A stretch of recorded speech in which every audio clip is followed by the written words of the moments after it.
that, right?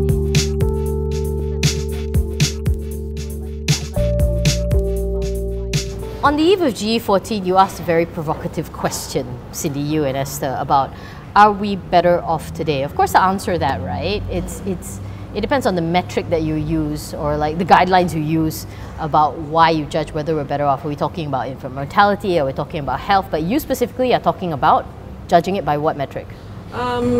I wouldn't say we've been very provocative. It is pre-GE, and the entire country is watching what's going to happen these elections. Yep. And a lot of the discussions that's going around is people complaining that there's just not enough money.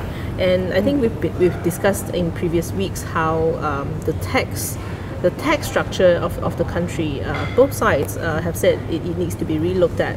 And of course, both sides will probably have different ideas of how that's going to be done. But essentially, taxes, probably the ideal is you take money from people who have extra, and that money actually should go or can go to help people who don't have extra. So that's how the role of the state comes in. So that most people can actually feel how well the country has grown. Okay. So here specifically, we look at the economy, and then how money has been spent the past 10 years. But you know what's interesting about tax, and I talked to economists about this, is that the role of it, which you describe, is the classic way of how people actually, which was what tax was supposed to do, right? But it's become very perverted over the years, right? Now you have shelters, you have different loopholes. We and all things know like, who use those tax shelters. Exactly, you know, the people who, you know, they don't want to pay tax, or they feel they don't need to. With that in mind, is our economy better? The headline numbers is great, actually. If you talk to any economist, and they'll say 5.9%, 6%. There's a chance of 6% this year. It's envied by everyone. Yeah. It's not new that everyone's just complaining. You have this strong headline growth, but is that money actually, or this growth actually felt by everyone? Yeah. Of course, one argument is it's when wages are not growing as fast as 6% or that, and people and inflation has been higher in the past couple of years. So here's the thing that we have to kind of ask when we're asking questions like this. The funny thing is, we're living in a very kind of golden age when it comes to like people and development, but the goal, your end goal, whether it used to be wanting to buy a house with 2 cars, has gotten further and further and further away from us, compared to when our parents were in the 50s.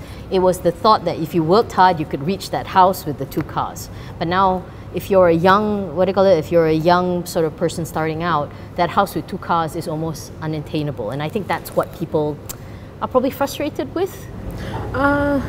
In some perspective, yes, but I guess if you talk to younger people, some of them might not actually want to own houses, or they might not want to own cars now. Okay, fine. I don't know, because we were not that young. Yes. So, but there are other things that people want in life, and one of the things that's hindering that is because young people, as they come up, they don't earn enough, and I think some research have shown that part of the reason that people don't earn enough is because you have this big group of foreign workers, low-skilled ones, who are earning very little money, and that actually suppresses wage growth.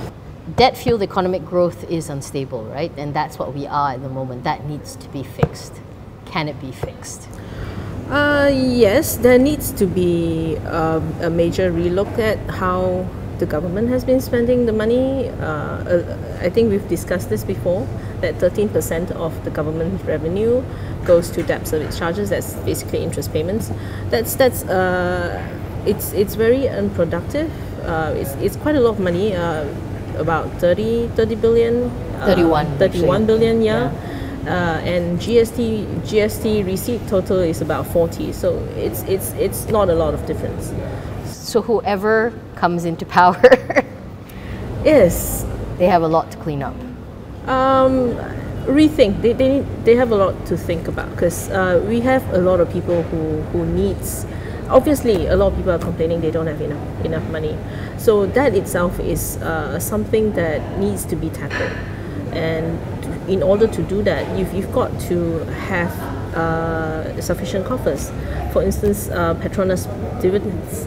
Are you going to just spend it all, or is it time to look at whether you can cut your expenses and save some of those money away? It's a very big question to ask. It is a very big question, and it's not easy.